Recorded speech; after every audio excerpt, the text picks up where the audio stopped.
Hello all. सो अब problem number 4 पे देखते हैं, जो कि आपका बेसिकली एनसीईआरटी के एग्जाम्पल नंबर 5 है। ये कहता है show that the relation R in the set Z of the integers.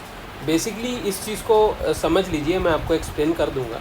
जी क्या होता है, जनरली जो नोटेशन होता है जेड स्टैंड्स फॉर इंटीजर्स, इसको आप समझ लीजिए, ठीक है। Z stands for integers. Integers क्या होता है वो आपको पता ही होगा। Given by R, R is equal to a comma b, 2 divides a minus b. तो वो सेट ऑफ इंटीजर्स है। रिलेशन आर क्या है, दो set of integers which constitute of a comma b, दो सेट्स, ये रिलेशन है ए कॉमा बी में, such that a minus b divisible by 2 है।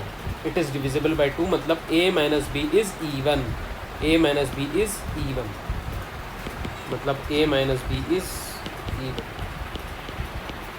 ठीक है भाई, ए माइनस बी को इवन होना है, तो ये हमको प्रूव करना है कि ये इक्विवेलेंस रिलेशन है। चलिए अब प्रूव करके देख लेते हैं।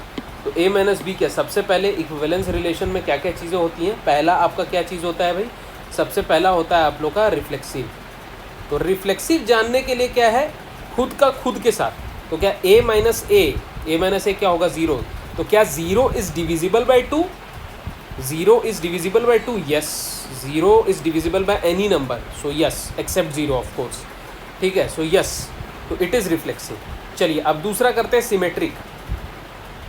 सिमेट्रिक है, मान लीजिए यदि a minus b is divisible by 2, a minus b is divisible by 2। For example मान लीजिए a को 4 और b को 2, तो 4 माइनस 2 तो डिविजिबल बाय 2 है ना, है कि नहीं। तो क्या b minus a is also divisible by 2, क्या b माइनस ए भी डिविजिबल बाई 2 है। b माइनस ए क्या हो जाएगा, 2 माइनस 4 विच इज -2। तो -2 को 2 से डिवाइड करेंगे तो एक प्योर नंबर आ जाएगा -1। So yes, if a minus b is divisible by 2, then yes b minus a is also divisible by 2। इसका मतलब ये सिमेट्रिक है। चलिए, very good very good very good very good. अब देखिए इस चीज़ में तीसरा पॉइंट क्या आ जाएगा भाई, तीसरा पॉइंट आपका आ जाएगा कि यदि a minus b is divisible by 2, यदि b minus c is divisible by 2, तो a माइनस सी कैसा हो जाएगा, क्या a माइनस सी भी डिविजिबल बाई 2 हो जाएगा क्या। तो आप इसको देखेंगे, a माइनस सी क्या हो जाएगा, बेसिकली a माइनस सी क्या हो जाएगा, a माइनस बी, ठीक है, प्लस b माइनस सी। ठीक है भाई, ठीक है भाई। तो यदि ये डिविजिबल बाय 2 है और ये डिविजिबल बाय 2 है, तो इन दोनों का पूरा जो सम रहेगा ये भी तो 2 से डिविजिबल ना रहेगा। मान लीजिए if 4 is divisible by 2 and 6 is divisible by 2, तो 4 प्लस 6 बराबर 10 भी तो 2 से डिविजिबल ना रहेगा। सिंपल सा बात है, दो इवन नंबर्स को ऐड करोगे तो इवन नंबर ना मिलेगा, ठीक है। तो ये टर्मिनोलॉजी आपको यूज़ करना है, that a minus c is equal to a minus b plus b minus c. तो अगर ये डिविजिबल बाय 2 है a माइनस बी, अगर b minus c divisible by 2 है, तो definitely a minus c which is a sum of a minus b and b minus c is also divisible by 2। Hence this is again transitive. तो transitive भी हो गया, reflexive तो था ही, symmetric तो था ही, ट्रांजिटिव भी हो गया। तो ये जो तीनों प्रॉपर्टी को सेटिस्फाई करे उसको क्या बोलते हैं, इक्विवेलेंस रिलेशन, ठीक है। तो ये तो आप लोगों को समझाने के लिए दिया गया था, ठीक है। तो ये सवाल भी अगेन 2 नंबर का ही पूछ सकते हैं, उससे ज़्यादा का नहीं पूछेंगे। तो इसका आंसर भी आपको 2 या 4 लाइन में ही लिखना है, ठीक है। आप कैसे लिखना है उसको थोड़ा सा देखिए। R is reflexive as 2 divides a minus a for all a belongs to integers. a belongs to integers, z मतलब इंटीजर, ये बिलोंग्स टू वाला मैंने बताया था पिछले वीडियो में, ठीक है। तो ये बात हो गई।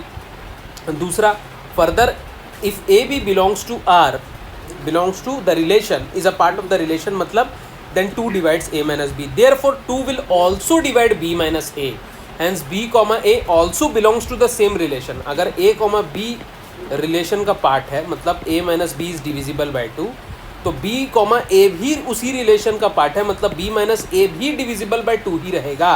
ये बोल रहा है हैंस आर इज सिमेट्रिक। दूसरा लाइन कंप्लीट। तीसरा आप क्या लिखेंगे, similarly if a minus b belongs to the relation and b minus b comma c belongs to the relation, then this means that a minus b and b minus c are divisible by 2। अब आप क्या लिखेंगे, now ये बहुत important step है, a minus c is equal to sum of a minus b and b minus c is also divisible by 2 since sum of two even numbers is also even, ऐसा bracket में लिख देंगे. This shows that R is transitive, therefore it is equivalence relation. क्योंकि ये symmetric भी है, reflexive भी है, ट्रांजिटिव भी है, therefore it is an equivalence relation. This is what you have to write. इतना ही 3 लाइन में सोल्यूशन आ गया, बात खत्म. पहला लाइन ये a minus a is divisible by 2. दूसरा लाइन यदि a minus b is divisible by 2 तो b minus a is divisible by 2, मतलब कि symmetric.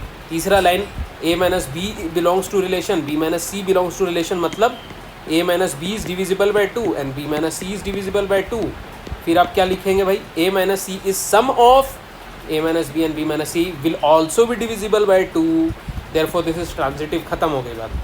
This is how you have to write in the exam. So this course is specifically design not only for to make you understand कि question का solution क्या है, but also to tell you how to write in an exam. इतना ही solution लिखना है, ज़्यादा नहीं लिखना है. 4 लाइन में सोल्यूशन आ जाएगा और ये 2 से 3 नंबर से ज़्यादा का क्वेश्चन भी नहीं है.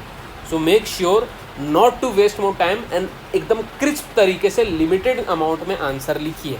जितना मार्क्स है 2 नंबर है तो 2 नंबर मतलब 2 से 3 लाइन, 3 नंबर है तो 3 से 4 लाइन, दैट्स इट. ठीक है. So in the next video will proceed with the next problem.